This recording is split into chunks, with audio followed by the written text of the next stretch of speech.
At kaugnay sa naging pahayag ni Makati Mayor Junjun Binay, makakapanayam natin si Senador Antonio Trillanes IV. Magandang umaga po, Senator Trillanes. Magandang umaga po sa inyo, Ms. Cara, at sa inyong mga televiewers. Okay, sir, kanina po sinabi ni Mayor Junjun Binay na hindi raw siya dadalo dito sa Senate Blue Ribbon Committee hearing dahil daw, nung una raw siyang dumalo, akala daw niya tungkol lang sa Makati City parking building yung itatanong, pero mukha raw hindi na raw in aid of legislation, in aid of personal interest na daw yung nangyari. Ano po reaksyon ninyo dito, sir?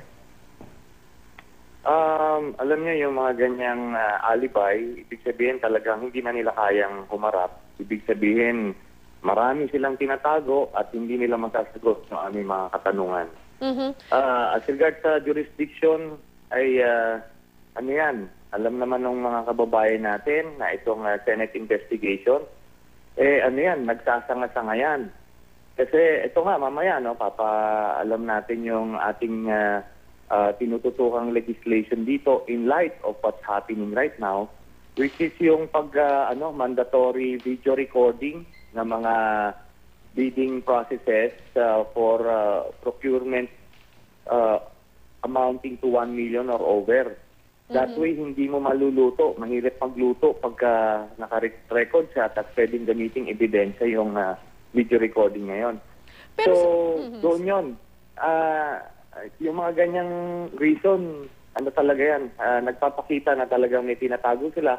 For that matter, nakita na nga yung tinatago na yan ng mga kababayan natin na talagang napakalaki ang corruption sa Makati na pinamumunuan ng kanyang ama, si Vice President Binay, na ipinamana sa kanya bilang incumbent mayor.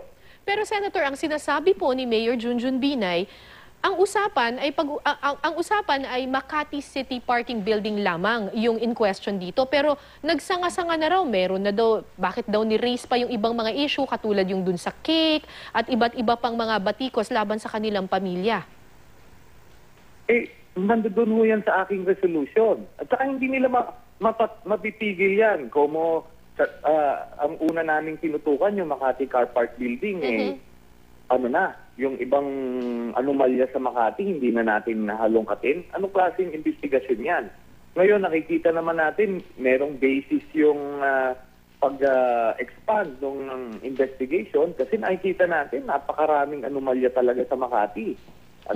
At itong kanilang pamilya ay pinagkakakitaan talaga ang pondo ng Makati at the expense ng mga mahihirap. Ginagamit yung mga mahihirap, como tumutulong lang sila.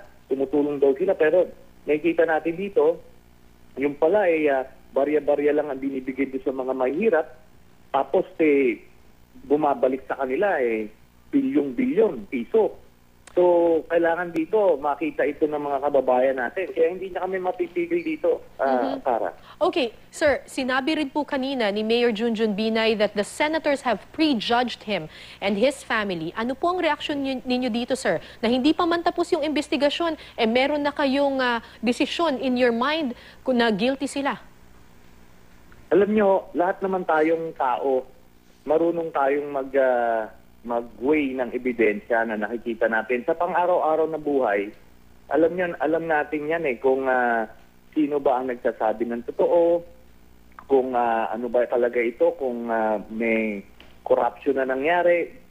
Even dito sa mga pinapanood nating investigasyon, alam ng mga kababayan natin yan. So hindi niya masasabing nagpiprejudge kami kasi mahirap kumbinsihin yung mga kababayan natin kung wala naman talaga. So, paano sandamakmak na yung ebidensya at testimonya So, paano sir ang mangyayari ngayon? Hindi po siya attend at maghahain daw sila ng nitong liham sa inyo na sinasabing wala kayong jurisdiction. Anong magiging aksyon ng Senado tungkol dito, sir? Pag-uusapan namin yung mamaya pag nag-proceed na yung hearing.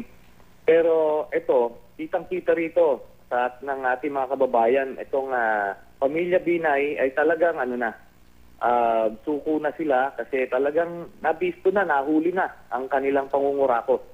So ganyan ang mangyayari dito. This investigation will proceed with or without them. Ngayon, yung committee report na lalabas dito will not include yung mga press conferences na yan kasi walang value sa amin yan. Maraming salamat po sa inyong oras, Senator Antonio Trillanes.